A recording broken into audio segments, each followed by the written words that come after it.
guys, welcome back. I'm back at the Cascades and almost at the trailhead of the Double B downhill trail. Alright, so I'm gonna make my way down Double B. Probably don't do POV this time, but show you some static shots of some interesting aspects and features of the trail. And then we make our way to the Cascades and we will see where we go from there.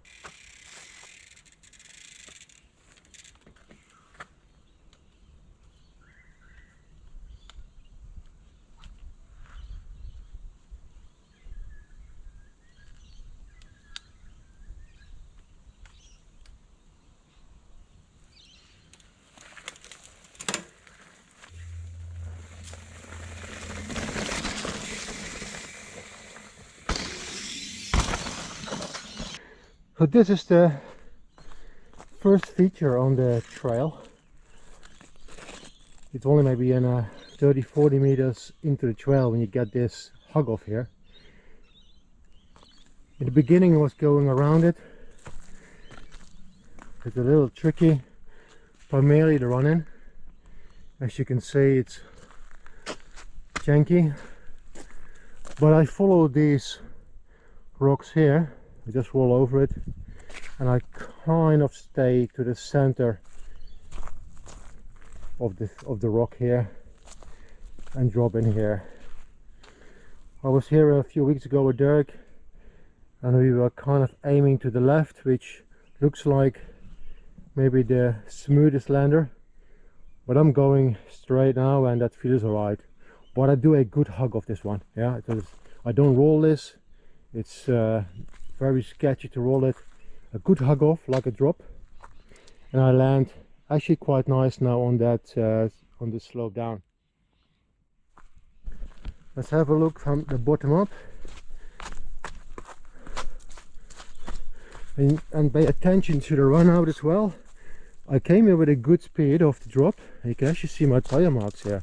I was a little bit too much to the right. I picked up the call of the berm just on the bottom of that. You can see again my tire marks there, so that was alright. But yeah, if you look at from bottom up, it's it looks a bit hideous, doesn't it? The lander very rough. So that rock here, I'm not so sure I'm gonna keep it, but it looks okay. I did not fell it, so I'm not sure if I actually landed on the rock. I think I didn't. I think I landed fairly deep this time. Alright, let's do it again.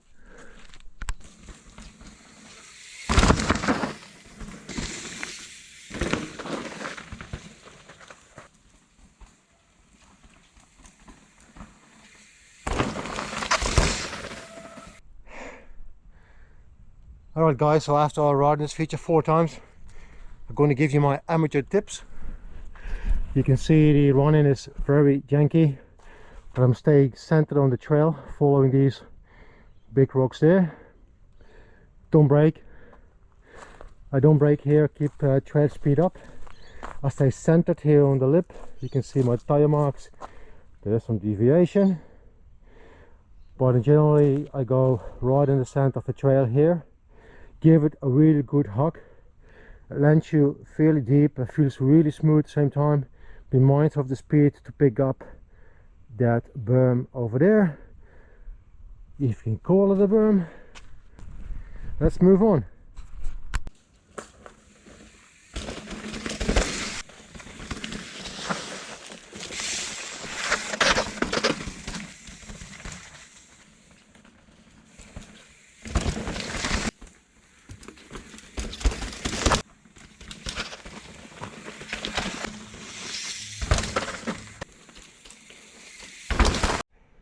I made some videos on Double B in the past, at least 1 trail check, maybe even 2.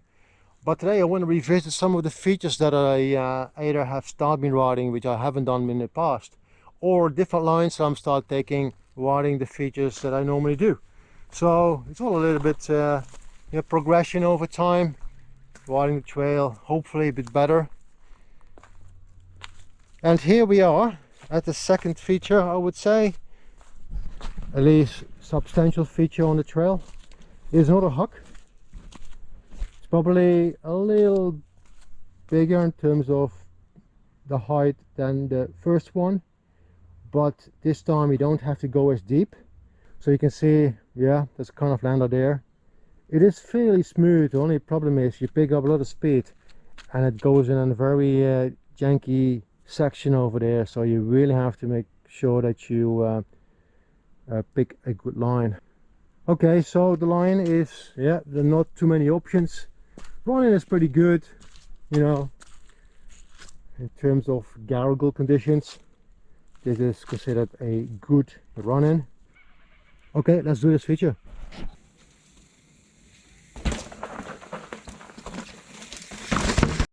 Alright, some amateur tips for this feature. The huck-up is fairly straightforward, you don't need much speed. I actually brake check a little bit, and I follow the arrow, if you like, is a scratched, carved in the top. But in any case, you don't have to huck too hard, you don't have to land too deep. But for this feature, it's more the run out that you have to be mindful of. But there's this little cavity between the two rocks that is a bit tricky, so you have to lift your front wheel a little bit to go over it. Otherwise, it's a pretty cool feature. Alright, let's move on.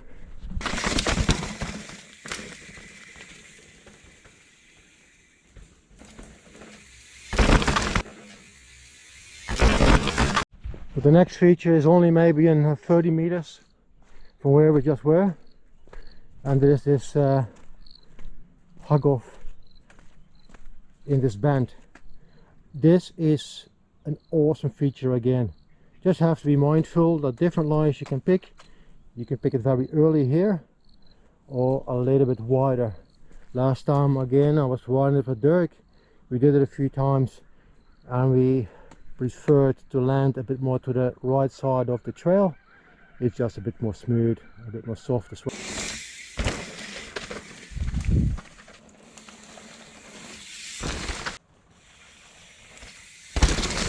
Just want to point out one thing that I noticed that has changed in my riding, specifically when I come to this trail. I'm riding it a bit faster with a bit more aggression, pop a little bit more, keep the trail speed up, don't brake as heavily at least as I normally would, and that actually makes riding this kind of features way more enjoyable, way more fun. You land a bit deeper, you land it way better. So it's all about that commitment. We know we can do it, but obviously to actually commit to riding it in a particular way or in the way you wanted to do it, that obviously yeah, it takes some practice obviously. And these are good features, the ones I have been doing so far. None of them have any big consequences. If you are a little bit short, I would say you will still be able to land them and to roll them out. We're here at the Enduro drop. I'm not going to ride it today. I've done it only once before. It's a big drop, but it's actually the two things that I don't like about the drop. It's not so much the size of it, but it's the run-in. Pretty janky, although it's still okay, because once you get to this stretch here, it's maybe in 5 meters before the lip, it's kind of okay. But it is a lander. I'll probably have to come back here and fix it, because look at it. Again, I would believe that you will be okay when you land it, but it depends on where you land. It's a narrow lander, and pretty much it was, I think it was holding sand and not even dirt. So the hole has been yeah, washed out. Now I don't like that exposed rock over there. It's sketchy as. But if you can see, it's a big drop. I would rate it as similar size as 747 at Oxy. I think Veggie comes close to it as well. Maybe Veggie might be a tiny bit bigger, but it has a similar feel to it. Now, as I said, I'm not going to ride it today. If I ride it, probably with someone else as well. Probably get a tow in. and I'll say I did it only once, and that's over a year ago. Never touched it again.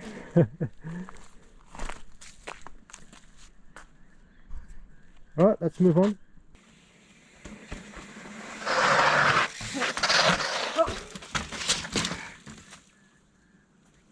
Whoa.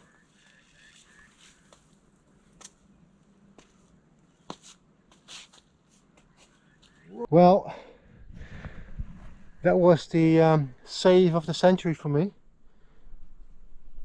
Some scratches, but oh god. Coming in here, I wanted to slow down, but I wasn't. It was so slippery, I couldn't make the turn. This section is always sketchy. You can actually call it a feature now. I never noticed it was as slippery as it was today, but you saw me riding through quite carefully. Actually didn't want to repeat it, obviously, but this is one of the few sections of the trail that actually holds water after rain, so be mindful of that. Between those slippery tree roots, definitely not one of the favorite sections, but it's okay. Alright, here is the first of a few big jumps on the trail. I've never done this one. You actually can't see the lander when you approach it, and yeah, there are quite a few things wrong with it. Size wise, it is quite big. It is a good 7 meters, maybe close to 8. Everything is eroded, nothing is maintained, and as you can see, the lander is very narrow, so if you would do the jump and you don't know where you're going, no, not for me. However, what I do ride, and most people that ride the Enduro line, is we actually are avoiding the kicker. We just go slightly around it here, and we hopping in this way. It's quite smooth. It's obviously fairly small, but it's yeah, a nice feature that way.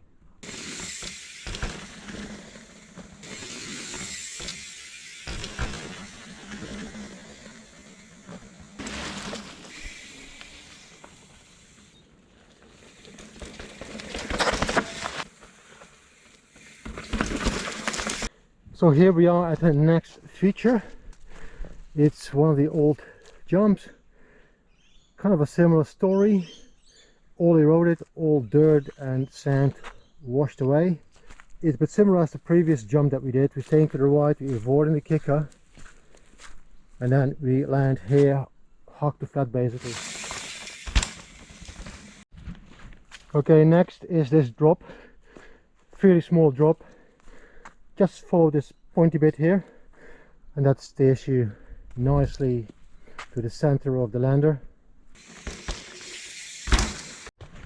Okay, there's one more feature to have a look at, and that's coming here. I find that one of the more technical features on the trail, probably the most technical. Very short though. Coming through this, then you go down here, and you can see it has an interesting line. So you come off this rock and there's a tree root to the right. I want to stay a little bit clear of that, and then I make a turn, picking up the trail again. It's all about picking the right line. I'm staying right here in the center. I pretty much stay to the left of that bigger tree root you can see there. Yeah, stay a bit left and roll out.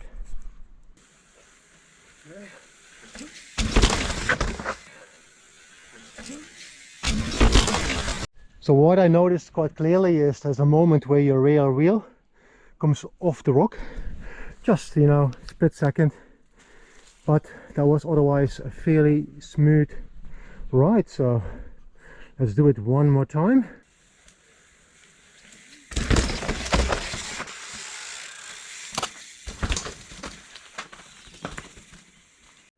So one thing I need to point out, the feature is quite techy by itself, but look at the run out. Tree roots, look at all of this. So when I come off the feature, I'm actually going this way, and I picked the trail up here. So you can see, you know, not much margin for error here.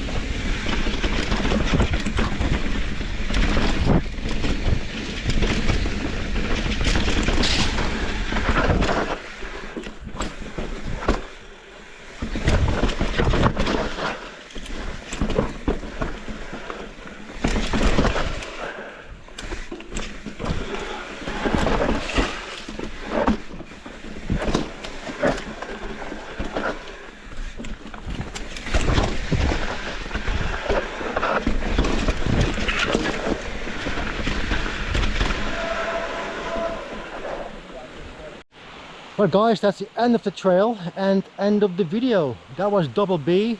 We did most of the features. I skipped a few of the bigger jumps, but they're so sketchy. It's not just the size, it's just the state in which they are. It's not really rideable, definitely not safe to do so. I also didn't do the enduro job. I've done it only once before.